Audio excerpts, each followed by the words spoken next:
Esse é o Ancapsu e nós vamos falar agora da pesquisa da Atlas Intel, que tem notícias muito ruins para o Pinguço Corrupto. O Pinguço Corrupto chegou na pior desaprovação da história dele.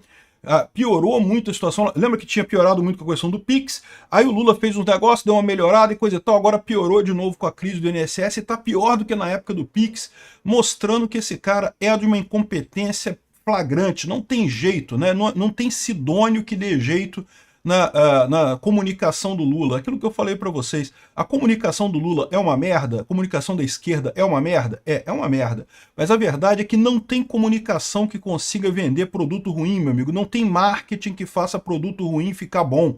No final das contas, o Lula tá ferrado com essa história e a situação, a tendência é piorar, né? E vamos mostrar ainda aqui qual que era a arma secreta do Lula. Lembra que eu falei sobre isso? Que o Lula tinha uma arma secreta. Ele ia fazer comícios pelo Brasil, ia sair pelo Brasil fazendo comícios para ficar perto do povo. E eu vou mostrar para vocês o primeiro comício dele. Faltou combinar com o povo, ficou só o Lula falando lá, não tinha ninguém na porcaria do comício do Lula. Quero ver quantas pessoas o Lula convenceu com esse primeiro comício dele. Vamos entender esse assunto aqui. Essa notícia foi sugerida por Peter Adora Dar o Furo, Ninguém Tanca o Bostil e várias outras pessoas. Obrigado aí ao pessoal que sugeriu notícias lá no nosso site, no visãolibertaria.com. E obrigado a você que está assistindo o nosso vídeo. Se você gosta do nosso conteúdo, por favor, deixe o seu like, se inscreva aqui no canal, né? Então tá aqui, ó, saiu uma pesquisa da Atlas Intel, que você sabe é um instituto de pesquisa extremamente esquerdista. Então se eles estão dizendo esse número aqui, você pode saber que o número é muito pior do que esse. Se chegaram a publicar um número desse tamanho, é porque a situação é ainda pior, tá? Não é à toa que a gente está vendo esse desespero todo do pessoal com o Alexandre de Moraes, com o Lula e coisa e tal. O governo Lula já soltando a mão do Alexandre de Moraes, porque eles já estão vendo que a coisa desandou completamente, né? Aqui, ó, 53,7%. Aqui o levantamento mostra que a percepção negativa subiu 3 pontos percentuais em um mês. O petista é aprovado por só 45% da população. Aqui, ó, Lula tem a pior avaliação da série histórica. Nunca o Lula foi tão odiado pela população brasileira. Eu confesso para vocês que ele sempre foi odiado por mim. Mas aparentemente tem pessoas aqui no Brasil que mudam de opinião sobre isso, né? Tá aqui, ó. Avaliação do governo Lula. Então isso aqui é do governo Lula, tá? E tá muito ruim aqui. Lá em novembro de 2024, quando explodiu o dólar, quando teve o pacote do Haddad lá que sacaneou todo mundo, a avaliação do governo Lula explodiu para ruim, né? Eu acho que esse momento aqui foi um momento, na verdade, que os institutos de pesquisa soltaram a mão do Lula. A minha visão é essa. Porque o Lula já vinha muito ruim antes. Não é possível, não faz sentido aquele pacote de corte de gastos ter feito a população brasileira deixar de gostar do Lula, né? Ela já não gostava do Lula antes. É que nesse momento aqui a elite aristocrática socialista de Brasília soltou a mão do Lula e aí a situação dele foi só piorando. Aí aqui em janeiro, fevereiro, teve o episódio do Pix. Então, lembra, né? Ele piorou muito, chegou aqui a 50,8% de desaprovação com o episódio do Pix. Aí depois ele ficou mais quieto. No que ele ficou mais quieto, no que o Lula parou de falar, a coisa deu uma melhorada, melhorou um pouquinho, caiu um pouco aqui, só que agora, meu amigo, veio o caso do INSS aqui, ó, bateu 52% aqui de desaprovação, cada vez pior, né? E você repara também que está tendo mais uma vez o fenômeno da polarização, causada pelo Lula. O número de regular, de pessoas que vêm como regular, está cada vez piorando. Então você repara que o ótimo bom do Lula continua melhorando, né? Por quê? Isso aqui é resultado das migalhas eleitorais que o Lula joga para o pessoal. Não, que é o Bolsa não sei o que lá, vale gás, vale inflação, os vale que o Lula dá para esse pessoal, né? Isso faz com que algumas pessoas prefiram votar no Lula, né? Aumenta essa polarização, por quê? Porque para o resto do pessoal que não ganha essas coisas, ganha inflação, né? E aí vai para o outro lado aqui para o ruim e péssimo, né? Ganha desconto do INSS, ganha um monte de merda no final das contas. Então acaba o regular e tá indo todo mundo pro lado do ruim ou péssimo no final das contas, o que é o esperado. Ninguém esperava que o governo Lula fosse alguma coisa positiva, né? E a aprovação do presidente em si, também a mesma situação vinha positiva até novembro de 2024. Muito estranha essa história, que eu falo para vocês. Não teve nada que mudou. Em novembro de 2024 teve o pacote do Haddad, que ele, né, era para ser um pacote de corte de gastos, mas no final das contas não cortou gasto nenhum. Isso afeta a população? Afeta, com certeza, porque todo mundo sabe que isso vai causar inflação, mas não é uma coisa imediata. Para a população, de forma geral, não muda nada.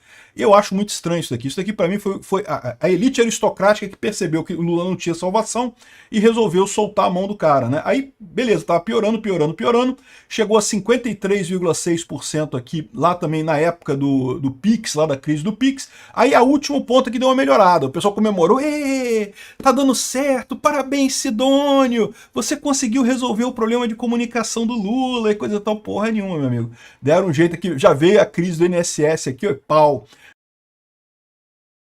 Já bateu 54% aqui, 53,7% de desaprovação aqui com relação ao Lula, né? Pior situação completa aqui em termos de desaprovação. Mas não é só isso que é de notícia ruim, não. A notícia pior ainda é que fizeram também nessa pesquisa da Atlas Intel simulações de segundo turno. É o que eu falo para vocês, é a coisa mais útil é fazer simulação de segundo turno, né? Porque fazer simulação de primeiro turno, você não sabe ainda quem vão ser os candidatos ano que vem, tá muito longe de 2026 ainda, né? Não dá para você saber. Agora, segundo turno faz sentido. Você bota Lula e Bolsonaro, em quem que você votaria? E ver para que lado que o povo tá indo. Lula e Michele Bolsonaro.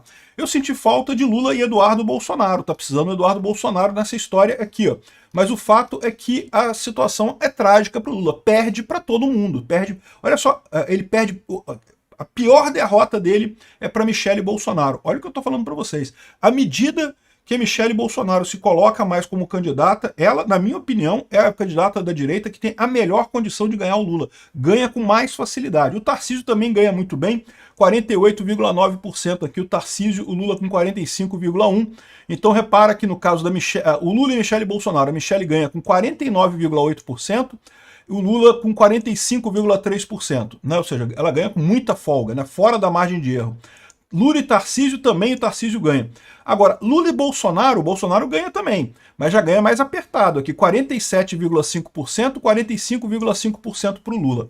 Aí aqui vai cair aquela coisa que eu falei para vocês, que eu acho que é a maior chance que tem do Bolsonaro estar elegível na eleição do ano que vem, porque esse pessoal, com o desespero que o governo Lula está tendo, com o desespero que está havendo ali na esquerda brasileira, estão vendo que a melhor chance que o Lula tem em 2026 é disputar com o Bolsonaro a eleição de 2026. A verdade é essa. A maior chance que o Lula tem na visão desse pessoal é essa. Vai adiantar alguma coisa? Não vai. Lá em 2022 tiveram que usar tudo contra o Bolsonaro, foi uma massa de desinformação, uma massa de censura que ele não teria condições de usar agora em 2026. Agora ele é vidraça, né? Antes ele estava criticando muito o governo Bolsonaro, agora ele não pode criticar o governo Bolsonaro, né? E o Bolsonaro está cada vez mais se colocando como o anti-Lula. Então eu não tenho dúvida nenhuma que o que vai começar a acontecer a partir daqui é uma pressão muito grande do PT para tornar o Bolsonaro elegível em 2026. Eu sei, não, ninguém vai falar isso abertamente. Não vai ser falado, em momento algum o Lula vai falar que não, torna o Bolsonaro elegível, Xandão, deixa o pessoal, ninguém vai falar isso abertamente. Mas lá nos bastidores, lá por dentro, vai começar uma pressão muito grande da elite aristocrática socialista de Brasília para fazer o Bolsonaro ser elegível em 2026, porque eles sabem que se não for o Bolsonaro vai ser muito pior, vai ser a Michele Bolsonaro, vai ser o Tarcísio, né? Eu cantei essa pedra, o pessoal vai pedir de joelhos até 2026, vão pedir de joelhos para o Bolsonaro ser o candidato em 2026. Vão implorar, por favor, Bolsonaro, seja o candidato em 2026. Vamos ver isso acontecendo ainda. O Alexandre de Moraes vai topar esse tipo de coisa? Eu não sei. Né? Eu não sei. Porque é o que eu falo para vocês. O Alexandre de Moraes não quer. O Alexandre de Moraes, o pessoal do STF, eles não querem nem Lula nem Bolsonaro. Eles só tiraram o Lula da cadeia para poder tirar o Bolsonaro, que eles não conseguiram tirar de outra forma. Mas eles não querem, é lógico, a volta do Bolsonaro. Então, nesse ponto, você tem um racha entre o interesse do governo Lula e o interesse do STF.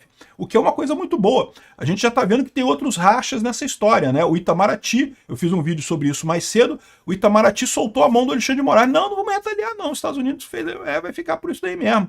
Não, se sair a lei Magnitsky, que a gente faz alguma coisa, não sei o que lá. Ou seja, já meio que abandonaram o Xandão, porque já viram que que o tamanho do buraco é muito grande, não tem o que eles possam fazer no final das contas.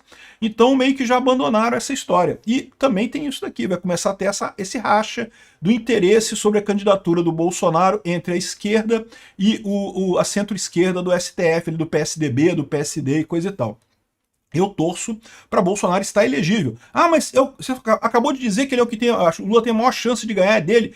Mas não vai ganhar, cara, não tem chance de ganhar nenhuma no final das contas. Então, ou seja, é melhor o Bolsonaro ir, que aí o Bolsonaro volta e fica mais dois mandatos aqui, seria o ideal. Depois vem o Tarcísio, ou vem a Michele, ou vem o Eduardo Bolsonaro.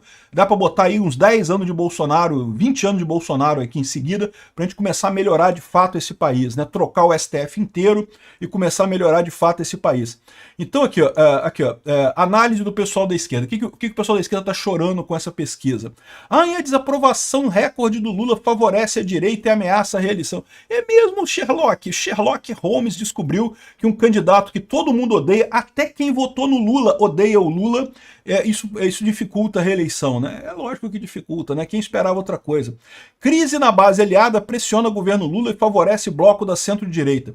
Esse pessoal aqui está com uma análise errada. Não é que a crise na base aliada causou isso. É a impopularidade do Lula que causou a crise na base aliada. Ninguém quer ser associado a esse pinguço corrupto que está naufragando. Ninguém da base do União Brasil, do PSD, de porra nenhuma. Até o pessoal do PT, até o pessoal do PSOL tá aqui.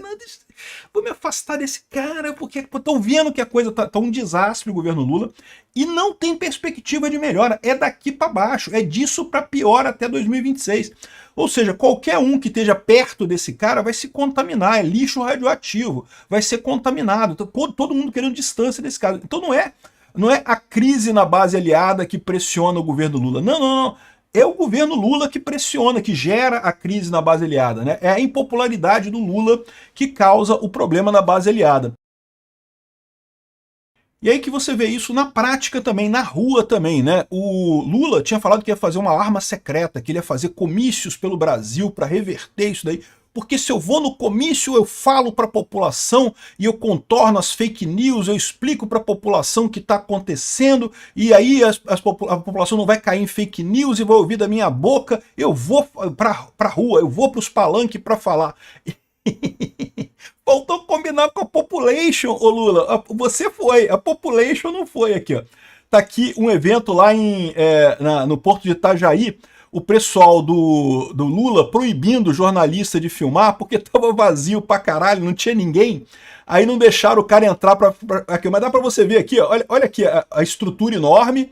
Eles botam aquele palco enorme aqui, o palco do Lula, coisa toda. E olha só, não tem ninguém aqui, ó. Não tem ninguém no evento do Lula. Aí o pessoal começou a querer impedir o pessoal de gravar, porque sabia que iriam gravar. Né? Aqui, ó, cai fora com bonés do MST, apoiadores de Lula tentam impedir o trabalho da imprensa em Santa Catarina. Mas no final das contas ficou registrado, cara. Tá mais do que evidente que não tem ninguém ali, tá vazio o coisa. De novo, eu avisei isso, né? O Lula iria fazer esse esquema de fazer, não, porque eu vou conversar com o povo, eu vou falar diretamente com o povo para não ter fake news. Que povo, Lula? Não tem ninguém que vai assistir você, seu idiota. Aí, ó, tá aqui, tudo vazio lá no palanque do Lula. E vai ser assim em qualquer lugar que ele for. No Nordeste, meu amigo, não vai ninguém. Imagina em Santa Catarina. Isso aqui foi Santa Catarina, foi Itajaí, Santa Catarina. E acabou, meu amigo, que não tinha ninguém no evento. É muito engraçado isso, cara. Por outro lado, o Bolsonaro está finalmente fazendo aqueles eventos lá no Nordeste que ele tinha prometido. Lembra que ele ia fazer a Rota 22, né? Mas aí teve o problema lá, acabou sendo internado, teve que fazer operação e coisa e tal. E aí ele fez um almoço com lideranças do PL e do PDT no Ceará. Olha que coisa interessante, né? É lógico, esse jornal aqui é o Brasil 247, o jornal de esquerda, botou essa foto aqui dando a impressão que tem só o Bolsonaro e esse cara aqui. Mas se você olhar aqui como é que foi a coisa, tava cheio de gente, o restaurante lá encheu de gente para tirar foto com o Bolsonaro lá jantar com influencers em Fortaleza, no Ceará. É o mesmo evento que ele está falando aqui, né? O pessoal foi com lideranças do PL e do PDT no Ceará e influencers ali na região. Encheu de gente para ver o Bolsonaro. É o que eu falo. O Lula arruma um escândalo com um palanque, com não sei o que lá, que vai resolver o problema. Não vai ninguém para assistir a porra do pinguço corrupto, meu amigo. Mas nem pagando. Você vê que tinha gente do militante ali, tinha gente do MST ali. Nem esse pessoal foi assistir o Lula. O Bolsonaro sai de casa para comprar pão, para ir na padaria comprar um pão, e aí o pessoal, um monte de gente tirando foto do Bolsonaro com abóbora. A picanha do Lula. E aí, lógico, já tá o pessoal aqui chateado, né, chorando, né? Nordeste, Big Techs e batalhas por corações e mentes. Eles estão preocupados, eles sabem que a esquerda não consegue mais conquistar corações e mentes da população. Aí eles estão incomodados com isso daqui, ó. Segundo seminário de comunicação do Partido Liberal, maior evento de comunicação partidária do Brasil. Organização PL 22. Apoio Meta. Google, esse evento aí, tava a Michelle Bolsonaro também, coisa e tal. Aí ele, caramba, como que pode as Big Techs apoiando o Bolsonaro? Meu amigo, vocês forçaram a Big Tech nesse momento, vocês querem destruir as Big Techs, vocês querem censura, vocês querem acabar com o modelo de negócio das Big Techs e estão reclamando que as Big Techs foram pro lado da direita. Continua com esse projeto de censura de vocês aí, continua batendo isso. Força o Xandão lá, fala pro STF para censurar todo mundo, proibir Big Tech no Brasil, é isso aí. Vão botar as Big Techs no colo da direita e não tem jeito, porque isso não vai resolver o problema de vocês. Esse negócio de censura nunca resolveu o problema em toda a história da humanidade. Pergunta pro rei James lá, que queria censurar um monte de livro que era impresso na prensa lá. Não, porque essa prensa agora permite que imprimam qualquer coisa e divulguem fake news, e não pode, proíbam os livros. Adiantou alguma coisa? Adiantou porra nenhuma. A monarquia na Inglaterra nunca mais foi a mesma coisa, ninguém tem mais poder de nada lá, o rei não serve mais para nada. Exatamente, é o que está acontecendo com a esquerda, está desnudando esse absolutismo esquerdista aqui no Brasil, e é lógico que as Big Techs vão para o outro lado. Pô, vocês querem quebrar as Big Techs? O que você acha que as Big Techs vão fazer? Ah, não, vamos morrer pelo bem da esquerda. Não, não vão, porra. Vão lutar, vão ficar do outro lado. Evidente, é o que aconteceu nos Estados Unidos. E vou só dar uma dica para você o que aconteceu quando as Big Techs foram pro lado do Trump lá nos Estados Unidos. O Trump ganhou a eleição, meu amigo. Sabe o que vai acontecer aqui no Brasil? Pois é, exatamente.